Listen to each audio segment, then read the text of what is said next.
Olá a todos, tudo bem? Estamos aqui tentando uma nova plataforma de estudo. Nessa aqui agora eu vou disponibilizar uma aula que vai ser sobre decadência do crédito tributário, e vou fazer ela por meio de PowerPoint. Eu acho que vai ser uma linha interessante de estudo, para principalmente vocês irem acompanhando tudo aquilo que for relevante, principalmente que está previsto no CTN, entendimentos do STJ, enfim, eu acho que vai ser bem curioso. Evidentemente, estamos aqui na quarentena, né? E se talvez daqui a alguns anos não vai ter muito sentido, mas para a gente lembrar, eu tenho um vidro de álcool aqui para a gente jamais esquecer essa lição que nós estamos tendo, né? Num momento tão difícil. Mas enfim, vamos lá. O importante é a aula que nós queremos e é isso que teremos, e é isso que nós vamos fazer exatamente agora. A extinção do crédito tributário, aqui a decadência e a prescrição é o primeiro esclarecimento a ser feito. A extinção do crédito tributário, ela põe fim ao crédito tributário. Nas aulas anteriores eu tinha comentado sobre suspensão da exigibilidade do crédito tributário, sobre exclusão do crédito tributário, e a extinção, sem dúvida nenhuma, ela põe fim ao crédito tributário. O crédito tributário não é mais alvo de cobrança.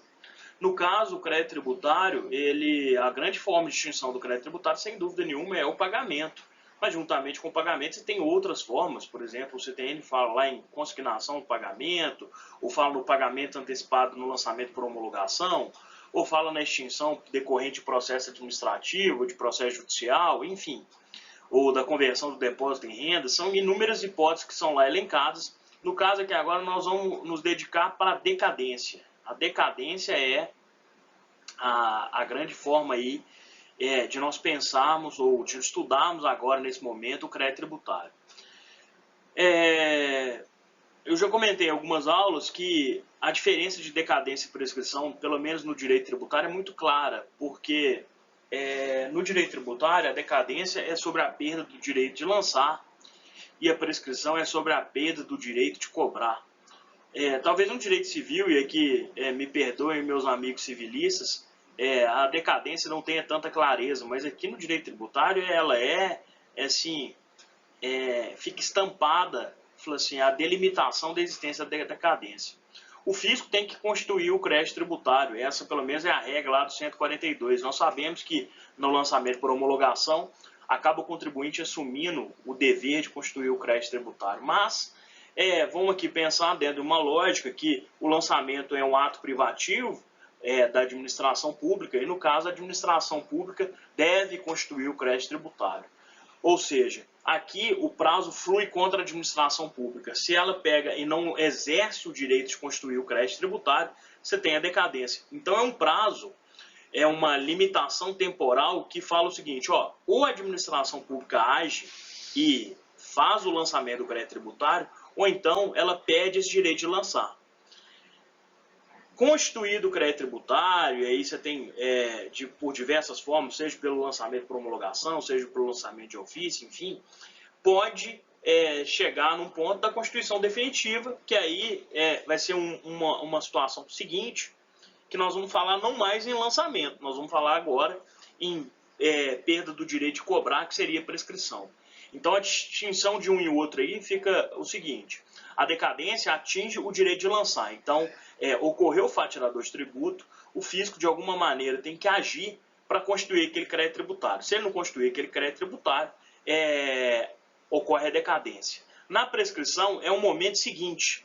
Na prescrição há o crédito tributário foi lançado, ele foi constituído pelo próprio contribuinte no lançamento por homologação, ou foi constituído pelo lançamento de ofício, pelo fisco, que são os dois grandes exemplos, e aí o fisco tem um prazo para constituir esse crédito tributário, para cobrar esse crédito tributário, e essa cobrança parte da constituição definitiva até o ajuizamento da ação, que nós vamos estudar depois sobre o despacho. Mas enfim, a distinção aqui de um e outro é muito clara, porque a decadência atinge o direito de lançar. Se o fisco não constitui o crédito tributário, ele tem decadência. A prescrição, eu falo, já é existência de crédito tributário, mas ocorrerá a perda do direito de cobrar. Essa é a distinção de um e outro. O nosso foco aqui, então, é decadência. E a discussão de decadência, sem dúvida nenhuma, demanda a leitura do artigo 1731 do CTN, que estipula o seguinte: o direito da fazenda pública constituído o crédito tributário extingue-se em 5 anos, a contar do primeiro dia do exercício seguinte, aquele em que o lançamento poderia ter sido efetuado. Então, nós partimos de uma lógica que o crédito tributário tem que ser constituído pelo fisco 5 anos a contar do primeiro dia do exercício seguinte. E aí, temos que pensar o que é o primeiro dia do exercício seguinte. Se o fato gerador ocorrer em qualquer data no ano de 2020, que é esse ano que eu estou exemplificando aqui, o primeiro dia do exercício seguinte será necessariamente dia 1º de janeiro de 2021. Vou imaginar hoje, dia 25 de março de 2020, se hoje ocorrer um fato gerador de tributo, no caso, o fisco tem que constituir o crédito tributário a contar do primeiro dia do exercício seguinte, dia 1º de janeiro de 2021, 5 anos. Se ele não faz isso dentro do prazo de 5 anos, ocorre a decadência. Essa é a lógica. Então, se o fisco não fizer a constituição do crédito tributário, aqui vai limitar, vai ocorrer uma situação que vai extinguir o seu direito de constituir o crédito tributário. É essa a situação que ocorre sobre a decadência. A regra do 173 é uma regra que claramente é o grande interesse da fazenda, porque pode acontecer que se o fato gerador ocorreu dia 1º de janeiro, por exemplo, de 2020, ou dia 2 de janeiro de 2020, o início do prazo vai se dar no ano seguinte. Então você praticamente ganha um ano de 2020 e mais os 5 anos de 2021. Então pode acontecer que o prazo decadencial vai ser de 5 anos e quase mais um ano, ou seria de 6 anos, ou então, por exemplo, o prazo decadencial pode ser de 5 anos e mais 10 ou 11 meses. Então, quer dizer, é um prazo que, sem dúvida nenhuma, é o maior interesse da fazenda, porque ela vai ter um prazo inicial e apenas no exercício seguinte começa a fluir o prazo que lhe é desfavorável para extinguir o crédito tributário.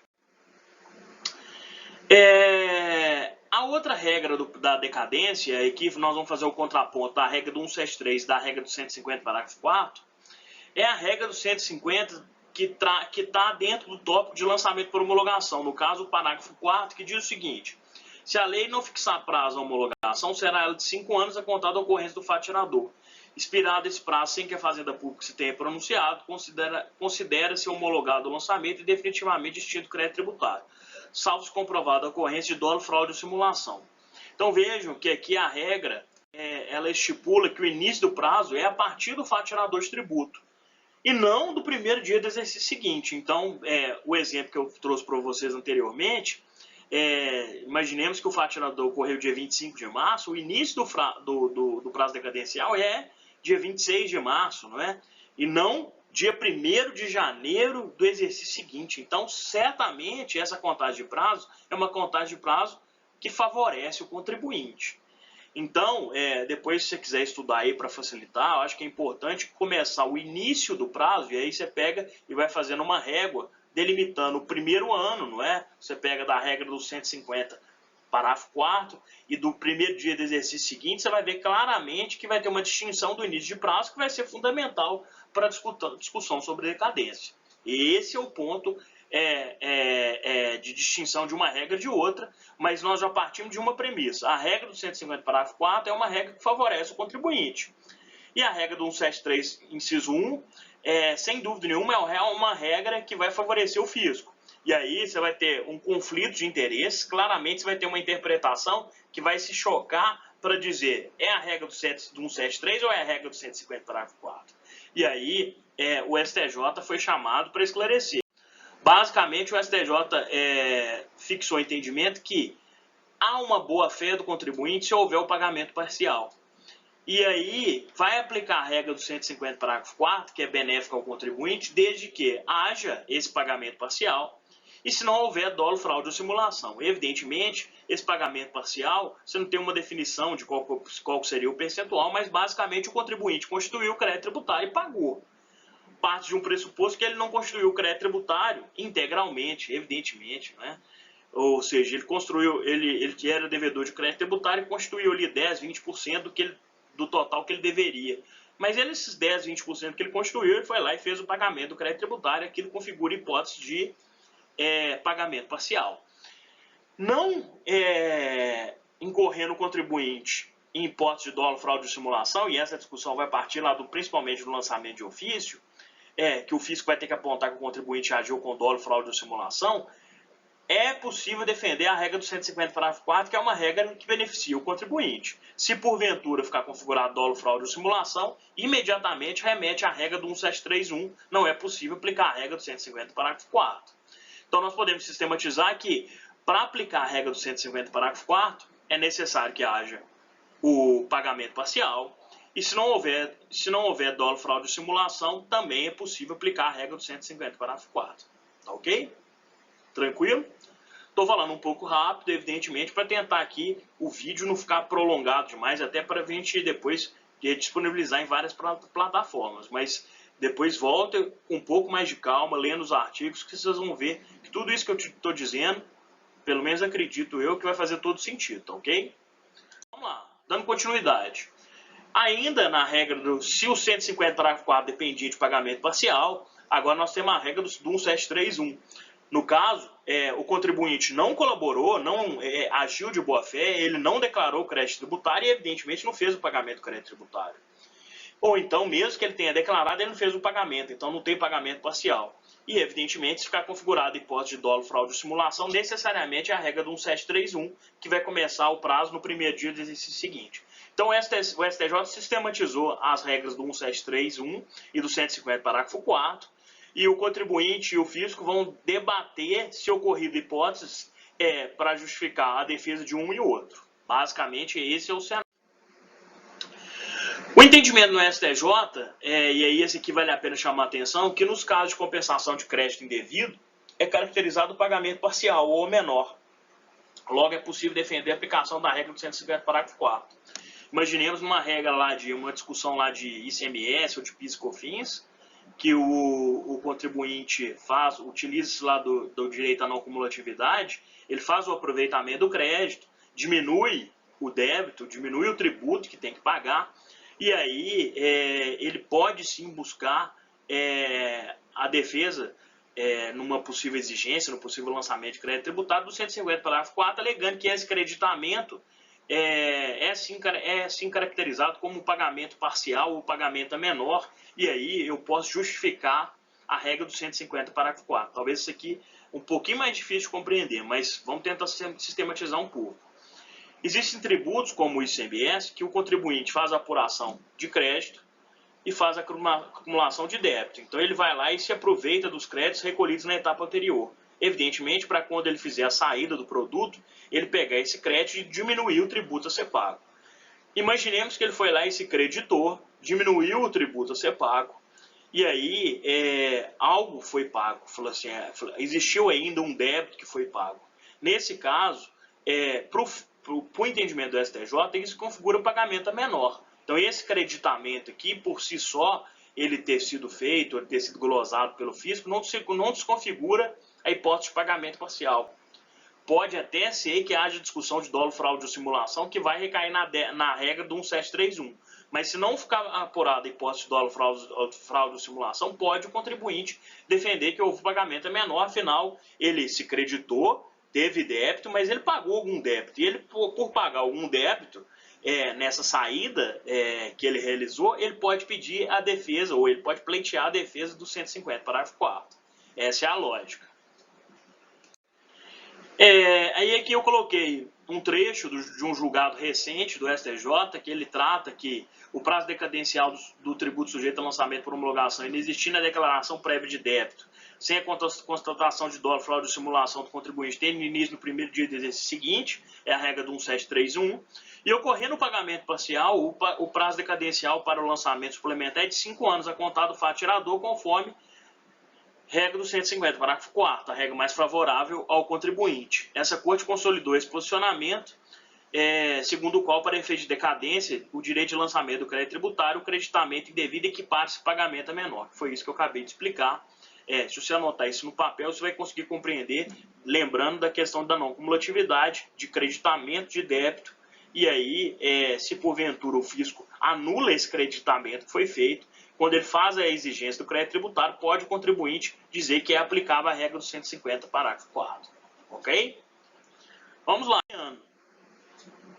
Coloquei aqui uma emenda integral do STJ, um julgado de julho do ano passado, que também sistematiza, e tem boas decisões do STJ sistematizando sobre uma regra e outra, mas basicamente falando que, segundo o entendimento do STJ, na hipótese de ausência de pagamento de tributo sujeito a lançamento por promulgação, o prazo decadencial é a regra do 173.1, e no caso de pagamento antecipado, mesmo que é menor, e não havendo dolo ou fraude, a regra aplicável é da regra do 150, parágrafo 4º. Desume-se que o acórdão está em sintonia com o tribunal e enfim, basicamente esse foi o entendimento. Coloquei em mente aí só para facilitar e para, evidentemente, também servir de exemplo aí para o futuro exercício da profissão.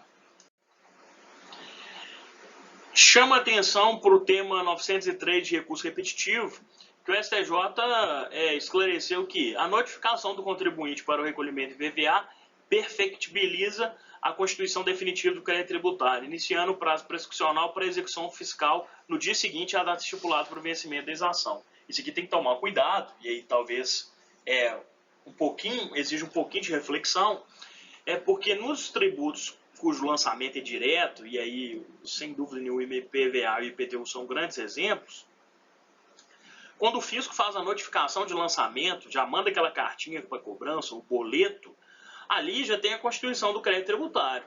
Eu não vou discutir em decadência ali, porque o crédito tributário está constituído.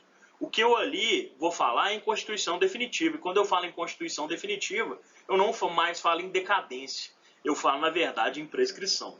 Muito cuidado com isso. Seria uma hipótese aqui de falar assim, eu recebi uma cobrança de IPTU do ano de 2020 em janeiro de 2020. Ali eu falo em prazo decadencial, eu falo, não, ali o crédito tributário já está constituído. Ali, na verdade, eu vou falar em prescrição. E eu poderia discutir decadência no lançamento direto? Sim, poderia. Imaginemos que eu recebia no ano de 2020 uma notificação de lançamento de um IPTU referente ao ano de 2010. Nesse caso, o fisco perdeu o direito de constituir o crédito tributário. Nesse caso, você defenderia decadência, mas evidentemente aqui uma situação super remota. Talvez aqui a grande discussão o fisco mandou a cobrança do IPTU, o fisco mandou a cobrança do IPVA, aquela cartinha ali por si só já constituiu o crédito tributário, e aí já constituindo o crédito tributário, ali você já não mais fala em decadência, você fala assim em cobrança do crédito tributário. Tá ok?